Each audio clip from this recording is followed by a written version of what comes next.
artists have come in, they have broken apart what we do here, and they've pieced it back together in a way that is inviting for people and is inspiring curiosity. Because anybody can do art. You can get together with your friends, have arts and crafts, but without the intention, without that purpose, you just have a gathering. The art of communication through music is really what I try and focus on. My focus on African rhythms with the community really started here and is continuing to grow. Art also, it asks for reflection. So anytime you produce something or put something out into the world, there's a response. Art increases voter turnout because people want to be creative and people want to be involved and people want to see elections in a new light, in a more fun, welcoming light. Sí, la caricatura en nuestros países es lo que más arrastra a las masas, es la caricatura. Más que un editorial, más que un reportaje, incluso a veces más que una fotografía.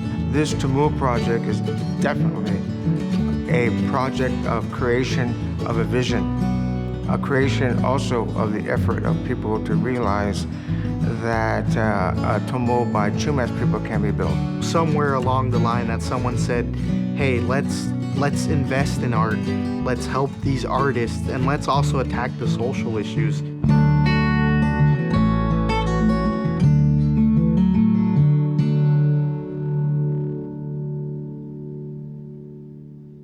So when COVID struck in 2020, all industries were closed. This especially hurt the creative sector in that they were the first ones closed down and also the last ones able to reopen. All of a sudden, everything dried up. A lot of people really went down and got really depressed during the pandemic. The COVID pandemic shifted everybody's priorities. For me, it stopped most of my work completely. Most of our artists are gig workers. They are self-employed, and so they didn't have the opportunity to receive those benefits that most people got. So not only were they out of work, they also weren't receiving that financial support that they needed to survive. There's a lot of different closures, whether it was, community centers, schools, businesses, jobs, and that really affected myself as an artist because it cut back on my opportunity not only to share my art, but to generate funds. So what we wanted to do was really look at how we can solve some of these major issues. The first one was putting artists to work. We wanted to see what happens when we pair artists with the organizations and the people that work in these communities and in these organizations and work towards finding solutions to these complex problems. Public health, specifically regards to COVID and COVID awareness, climate awareness, social justice, and civic engagement.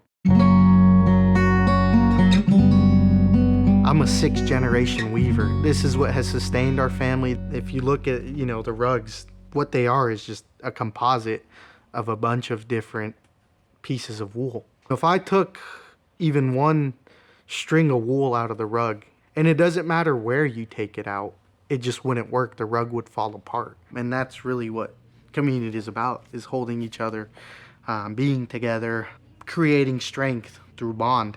The main focus that we've had with the grant is to be able to provide the art in form of workshop to the indigenous community that MyCop serves. A workshop where it's tied into their roots. My approach to art in general, and I've done this since I was a kid, I've painted and I've drawn since I was a kid, and my approach to it is therapy. It was my own self-therapy. As I got older, I realized there's other people that are needing a different approach to mental health. This is a farm worker community. A lot of the graduates that we have come from ag backgrounds. With all that, strength and all those sacrifices that their parents make, we're able to fulfill our dreams. When we started these circles, we would go out into the community, set up right there, outside in the front yard, and we'll do arts and crafts. It was an idea that I brought to the table, and everybody pitched in to be able to help it be a clinical experience, a more of a healing type of session rather than just an art session. There's a specific painting that I like to do with groups, and it's a cactus painting. It's beautiful because it can be shaped in very different ways.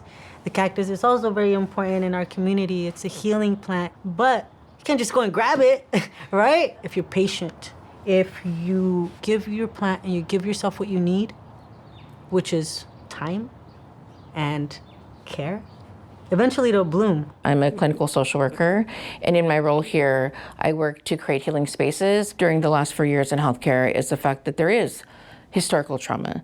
There is institutionalized racism. So we needed to work a lot harder and a lot more intentionally and in partnership with our communities to bridge trust. We were really fortunate to work in partnership with him. When you have relationships and trust in community, you can connect with partners like Rico because we all serve that same community. It's who we are, it's what we do.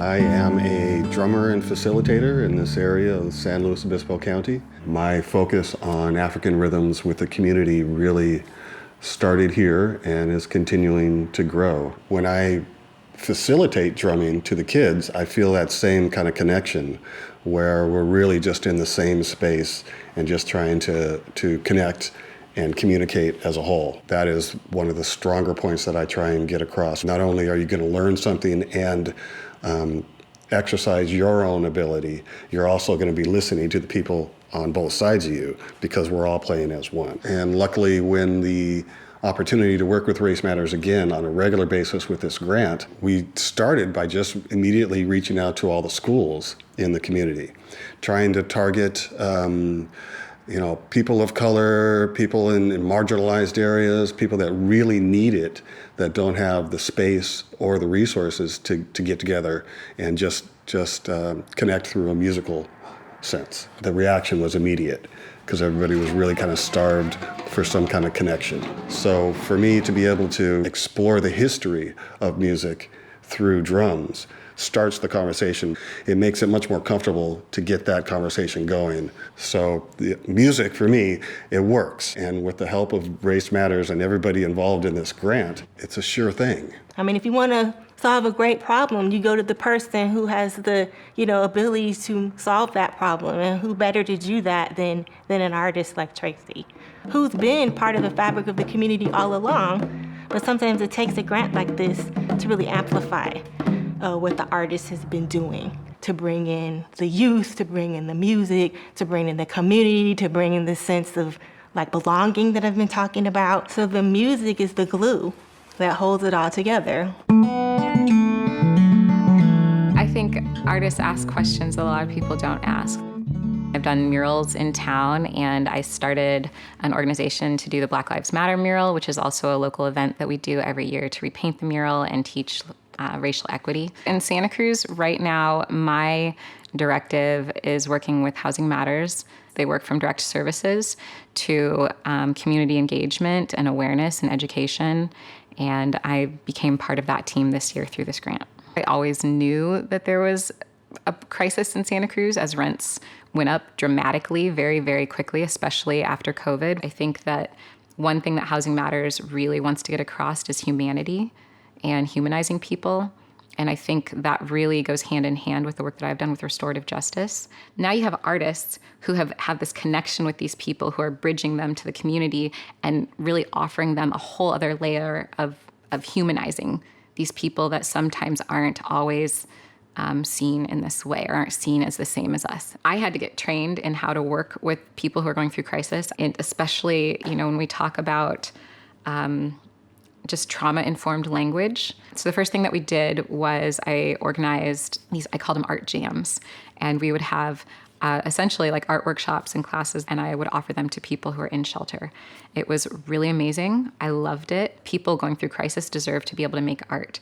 They deserve to be able to have materials to do this. We got so many people involved, and the feedback that I got from it, just the amount of people that were giving donations, the amount of people that were volunteering or that wanted to volunteer, some of the people who were involved in telling their stories through being unhoused and then getting housed or what have you, ended up getting jobs from that too. So there is this community ripple effect that happens from me getting this grant.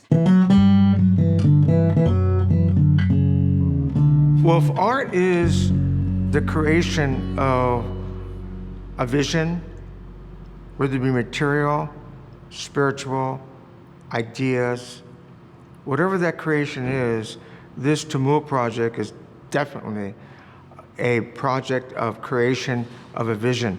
And we're using modern techniques in order to express the willingness to go in the direction of building a journey with this project, a journey of truth, healing, and a journey of encompassing all aspects of our Chumash community. The Chumash people are maritime people, a maritime culture.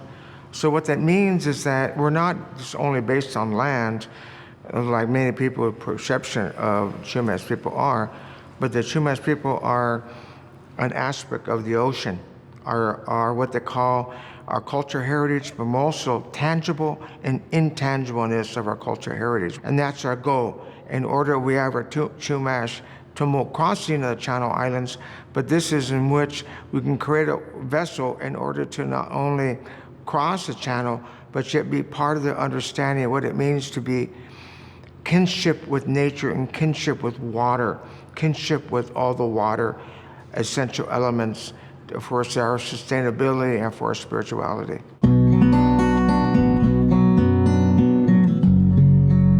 Unos meses antes de la pandemia,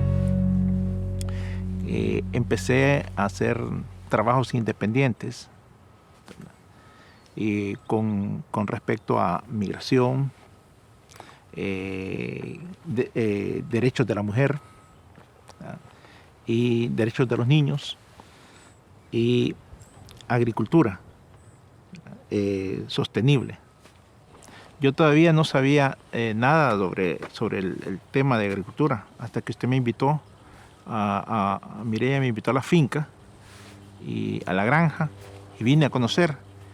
Y luego de ahí surgió la idea que podíamos hacer algo para socializar, que la gente conociera esto, que la gente supiera cómo se siembra, cómo llega a la mesa, cómo llega a la salud de la gente y cómo se hace justicia y igualdad para los trabajadores como para los ciudadanos. La oportunidad es un planteamiento fresco, novedoso, porque con ello es sembrar la esperanza, el futuro para la gente. No se trata de una hoja de una remolacha o de una cebolla. Se trata de deshojar la mala conciencia que hay en el mundo. Y de ahí podemos nosotros, los artistas, involucrarnos para que la gente sepa cómo esto nos da la vida. Even I have a hard time explaining the complexity of the social problem around farming. We all depend on it. We're all interacting with the system every day, constantly, but we're not thinking about it. What is behind a carrot? What's behind a cucumber? Who picks it? What does it really cost? And why am I paying 50 cents for it when the true cost of it is over $3? What happens twice a week here on our farm is volunteers and staff come out. We harvest organic vegetables. We pack baskets called Community Supported Agriculture Baskets, CSA, and we deliver them into town to 150, 175 member families who ironically are farm workers themselves and actually pick organic produce. Some of them pick conventional produce but can't afford it or can't find this particular organic produce in their supermarket. Why are some of the same people that we're delivering produce to coming home full of pesticides when we have an organic farm right here?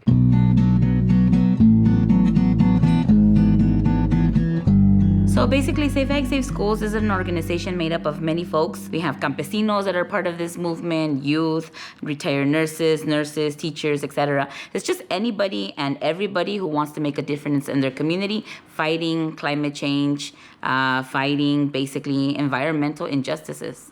My own family was affected by pesticides.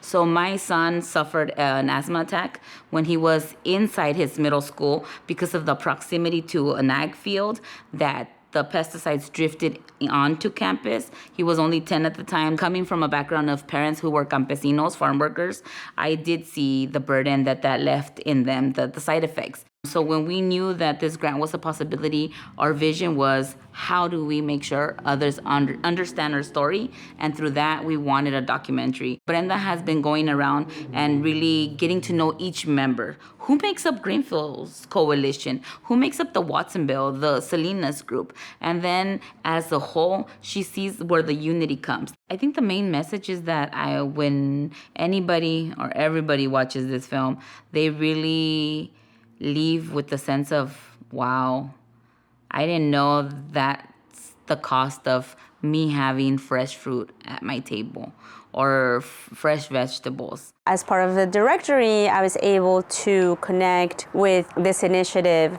that supports nonprofits so that they can work with artists in the region to create some form of art that engages the community or spreads and amplifies their message. It's incredible. I think it's very transformative for artists and organizations alike. The storyline that we're really following is a little bit more geared towards the school and how communities are impacted in different ways. So we're looking at, different vignettes of families, different vignettes of educators, people who have been in the movement for a long time, but all sort of tied together by this sense of this is for everybody needs to get involved. But it really is about the humans that are working really hard to get this food to our tables, and their families, their children, the communities that are really impacted, taking the brunt of this environmental damage and physical damage.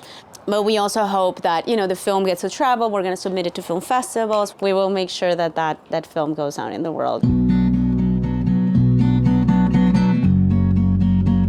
I am a multidisciplinary artist. The Hollister mural was an homage to farm workers, and I feel like those are often neglected, and I don't think there's a lot of work dedicated to them when we're surrounded by agriculture, right? And then my grandfather was a farm worker also. People want to know, how these things happen, how they can be involved. Seeing the murals also kind of spreads the word. And, the same goes with the electoral process and the projects that I'm doing today with the elections department. I'm working currently still on a comic book that educates the public on the electoral process from beginning to end. Elections has been something that I've always been passionate about. I still remember the first time that my father took me to the polls to vote for it with him when he first became a United States citizen. So it's a passion, and it's also my job at the same time. I think a lot of the times when it comes to elections, we tend to be too bureaucratic, administrative, and we like to provide the data in a manner that's not easily digestible to the public. In order to be able to speak to communities, you have to have someone that can speak their language. So if we can engage them, we can get them to trust government, they're more likely to become civic-minded and engaged individuals. And with this Arts Council grant and working with this in-house artist has allowed us to do is be able to deliver the same message in a way that people actually can appreciate the art, but they can also personalize the art and it speaks to them. And this overall partnership that we have has been instrumental in helping us bridge that gap between civic engagement, art, and elections. And so we've created this program that hopefully you can see just what happens. It's beyond what we expected. We also created the Central Coast Artist Directory, which as of this moment in time has close to 900 artists across 6 counties.